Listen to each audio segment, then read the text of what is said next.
नमस्कार मित्रांनो, मी तुमच्यासाठी आज 2019 या वर्षाची प्रश्नपत्रिका आणली आहे। यामधील बरेचसे प्रश्न एक्झाममध्ये यावेळेस पण तुम्हाला पाहायला मिळतील।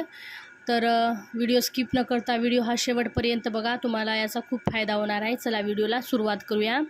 गर्भहृदय ध्वनीचे प्रमाण स्वाभाविकता टिंब प्रति मिनिटात असते। तर याचा आन्सर आहे 120 ते 140 प्रति मिनिटात असते। प्लासेंटा बाहेर आल्यानंतर टिंबमुळे रक्तस्रावावर नियंत्रण येतो। तर याचा आन्सर आहे इंडोमेट्रियम। टिंबद्वारे गरोदरपणात गर्भाचे जंतू संसर्गापासून संरक्षण होते। तर याचा आन्सर आहे ओपर्क्युलम द्वारे गरोदरपणात गर्भाचे जंतू संसर्गापासून संरक्षण होते। टिंब फलित बीज गर्भाशयाच्या पोकळीमध्ये रुजण्याऐवजी इतर कुठेही रुजते तेव्हा त्यास टिंब म्हणतात। तर याला एक्टॉपिक प्रेग्नेन्सी म्हणतात। कॉपर टी 380A तांबी टिंब वर्षासाठी उपयोगी आहे। तर 10 वर्षासाठी उपयोगी आहे। जोड्या लावा पाहूया आपण। गर्भाशय विदारण याची जोडी आहे शिरोडकर स्टिच। सतत गर्भपात याची जोडी आहे मृतगर्भ। भ्रूण दर्शन याची जोडी आहे रुद्र प्रस्तुती। मेगालोब्लास्टिक रक्ताक्षय याची जोडी आहे फॉलिक ॲसिड। नवजात अर्भकाचा कावीळ याची जोडी आहे फोटोथेरपी। चला तर आपण पुढचा प्रश्न पाहूया। जोड्या लावा पाहूया। चुक्की बरोबर पाहूया आपण। तर पहिली चुक्की बरोबर आहे। गर्भाच्या नाळेमध्ये 2 नीला व 1 रोहिणी असते। तर हे आन्सर अगदी चुकीचं आहे, कारण की 2 रोहिणी व 1 नीला असते। गर्भमस्तक पूर्वरत जागेवर येणे हे प्रस्तुतीचे वेळी गर्भमस्तक अंतर्गत फिरल्यामुळे होतो। तर हे पण चुकीचं आन्सर आहे। गरोदरपणाच्या पहिल्या तिमाहीत कसलीही औषधे शक्यतो टाळावीत। तर हे बरोबर आहे। अल्ट्रासोनोग्राफी गरोदरपणात करणे धोकादायक असते। हे चुकीचं आहे, कारण की अल्ट्रासोनोग्राफी करावीच लागते। आणि जरायू दर्शनामध्ये जरायू हा गर्भाशयाच्या खालच्या भागात रुजलेला असतो। तर हे आन्सर चुकीचं आहे, कारण की खालच्या भागात रुजलेला नसतो, खालच्या भागात रुजलेला असतो, वरच्या भागात नसतो। टिपा लिहा पाहूया आपण। त्याच्यामधील 15 मार्काचा टिपा असतो।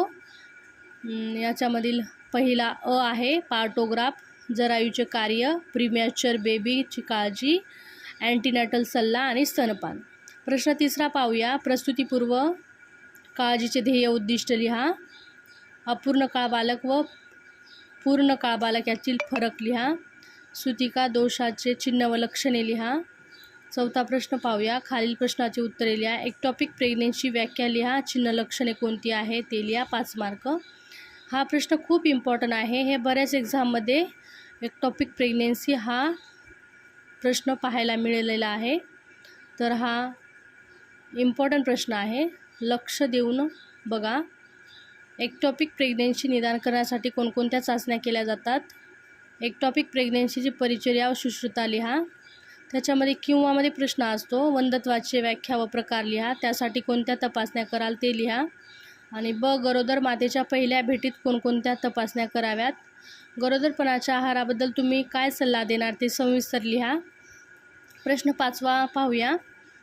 30 वर्ष वयाच्या श्रीमती वीणा यांची गरोदरपणाची 3री वेळ असून 9 महिने पूर्ण झाल्यावर कारणारहित व वेदनारहित योनी मार्गातून होणाऱ्या रक्तस्रावाकरिता रुग्णालयात भरती झालेले आहे। त्यांचा रक्तदाब 120 ते 70 mm/Hg आहे।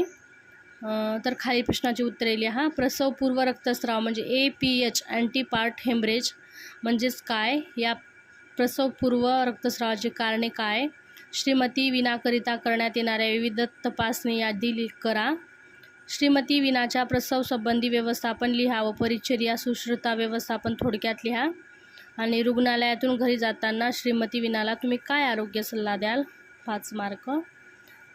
हा पण 5 मार्क खूप इम्पॉर्टंटचा प्रश्न आहे। हा अँटीपार्ट हेमरेज बऱ्याच वेळा एक्झाममध्ये आलेला पण आहे। मित्रांनो, जर व्हिडिओ आवडत असेल तर व्हिडिओला लाईक करा, शेअर करा, कमेंट करा। आणि जर तुम्हाला या प्रश्नपत्रिकेमधील लॉंग व्हिडिओ हवे असेल तर कमेंट करा। चला तर भेटूया नेक्स्ट व्हिडिओमध्ये। बाय।